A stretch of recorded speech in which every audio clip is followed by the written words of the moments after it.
আছো তোমরা সবাই? আশা করি তোমরা সবাই খুব ভালো আছো, আর আমিও বেশ ভালো আছি। তো এখন বাজে ওই সকাল 7:40 মতো। এখন থেকে তোমাদেরকে সাথে নিয়ে ব্লগটা শুরু করছি।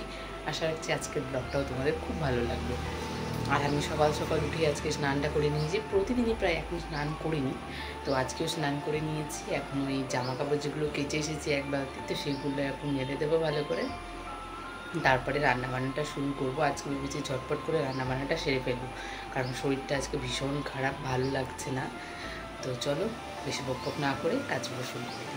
সকালবেলা স্নান করলে যেন আমার একেবারেই সহ্য হয় না, সেটা আমার আগের থেকেই। কিন্তু কাজের এতটা ব্যস্ততা হয়ে গেছে যে বেলা হয়ে স্নান করে না কাজগুলো শেষ করে উঠতে পারি না। তাই মনে হয় সকাল সকাল যদি স্নানটা করে পুজোটা কমপ্লিট হয়ে যায় তাহলে মনে হয় নিজের জন্য অনেকটা কাজ কমে গেছে। তাই প্রত্যেক দিনই কিন্তু সকালবেলা স্নানটা সেরে নিই। কিন্তু এই সকালবেলা স্নান করার জন্য যে আমার এত পরিমাণে ঠান্ডা লেগে গেছে, জানি না এই ঠান্ডাটা যে কবে ঠিক হবে। আর জানো তো, এই ঠান্ডা লাগলে না একটুও ভালো লাগে না গো কাজ করতে।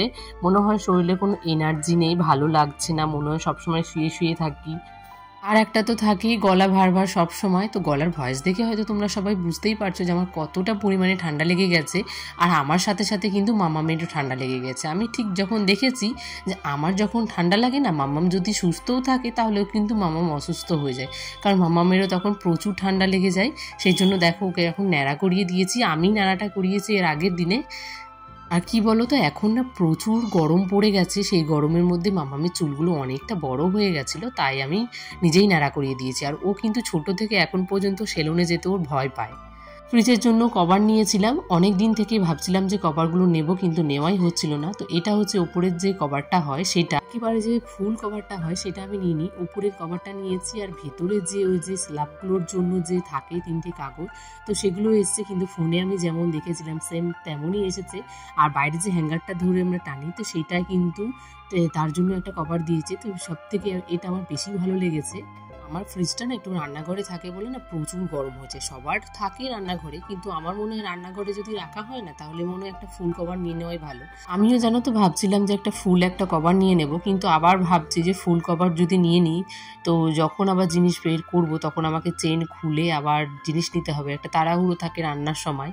তো আমার মনে হয় না সেটা ঠিক হবে। তো যাই হোক, ওপরের জন্য একটা নিয়েছি, কিন্তু খুব ভালো এসেছে কভারটা, অল্প দামের মধ্যেই। তো ভীষণ ভালো হয়েছে।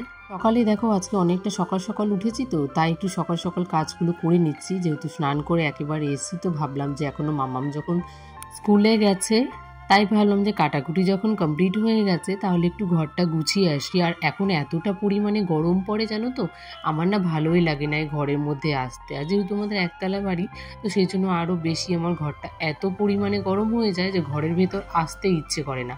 তাই আমি ওই সারাদিনে মাম্মামও ঘরের ভেতর ঠিক আসে না, ওই বাইরের সোফাতে বসে খেলা করে ওকে ঘুম পাড়ালেও কিন্তু আমি বাইরে ঘরে ঘুম পাড়াই, ঘরের মধ্যে ওকে ঘুম পাড়াতে পারি না। মানে এতটা পরিমাণে গরম হয়ে গেছে। তবে চেষ্টা চলছে এই গরমটা একটু অবনতি করার। তো যাই হোক, কতদূর কী হবে সেটা তোমাদের সঙ্গে অবশ্যই শেয়ার করব। যদিও এখন বাড়ির কাজগুলো শুরু হয়ে গেছে, অল্প অল্প করে হচ্ছে, কারণ এখন বৃষ্টি হচ্ছে তো মাঝে মাঝে, আর প্রচুর গরমের মধ্যে না ওরাও কাজ করতে পারছে না। যদিও আমরা নিজেদের মতো প্ল্যান করে আমরা যতই ভাবি যে হ্যাঁ করে নেব, কিন্তু যারা করছে কাজ তারাও তো একটা মানুষ, তাই না? এত গরমের মধ্যে না ওনারাও কাজ করতে পারছে না, তাই কিছু অল্প অল্প করে কাজগুলো করে করে বাড়ি চলে যাচ্ছে। তো দেখা যাক কতদিনে এই কাজটা শেষ হয়। তো আমার মনে হচ্ছে এখন আরও আগে কাজটা শুরু করে দিলে ভালো করতাম, কারণ এখন এত গরমের মধ্যে না ওনারা কাজও করতে পারছে না ঠিকঠাক করে। আমারও জামা কাপড়গুলো গোছানো হয়ে গেছে, তারপরে দেখো একটু ঘরটাও মুছে নিলাম। তো এখন সকালে কাজবাজগুলো কমপ্লিট হলো। প্রচুর গরম লেগে গেছে, ঘর মনে হচ্ছে এখনই গরম হয়ে গেছে, মনে হচ্ছে আর ঘরের মধ্যে ঢোকা যাচ্ছে না।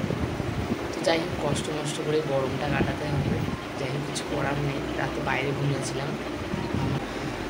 এখন এই শাকটা বেছে নিই, আর কি কী সবজি এনেছি তোমাদেরকে দেখায়।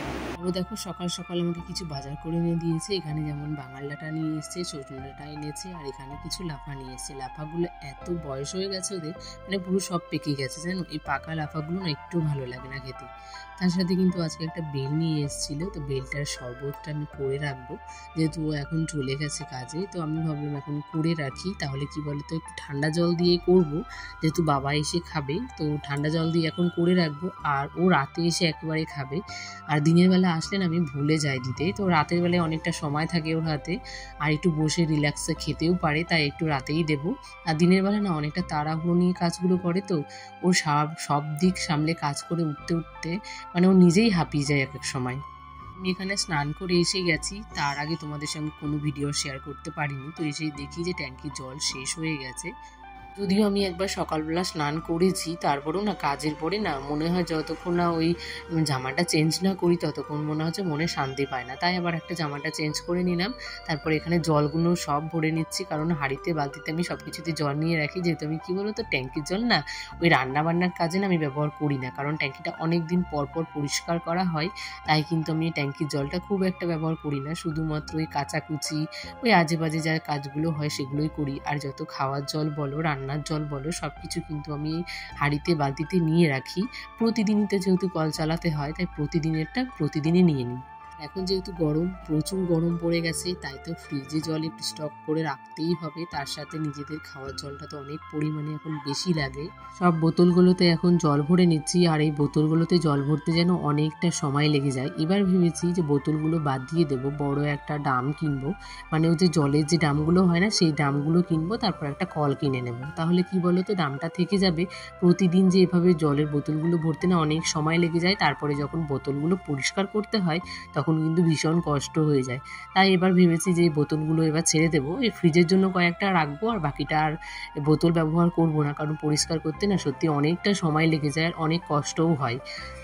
জল ভরে নিলাম, এবার জায়গাটা একটু পরিষ্কার করে নিতে হবে। যেহেতু আমার ছোট্ট বাড়ি ঘর, সেই বাড়ি ঘরটাকে একটু সাজিয়ে গুছিয়ে রাখতে কি বলো তো নিজেকে একটু পরিশ্রম করতে হয়।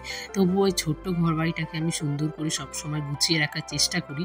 পারলে কিন্তু আমি জলের বোতলগুলো সেখানেই রাখতে পারতাম, কিন্তু আমি কখনো রাখি না, কারণ আমি সবসময় একটু সাজিয়ে গুছিয়ে রাখতে পছন্দ করি। আজকের মতো ভিডিওটা আমি এখানে শেষ করছি, দেখা হবে নেক্সট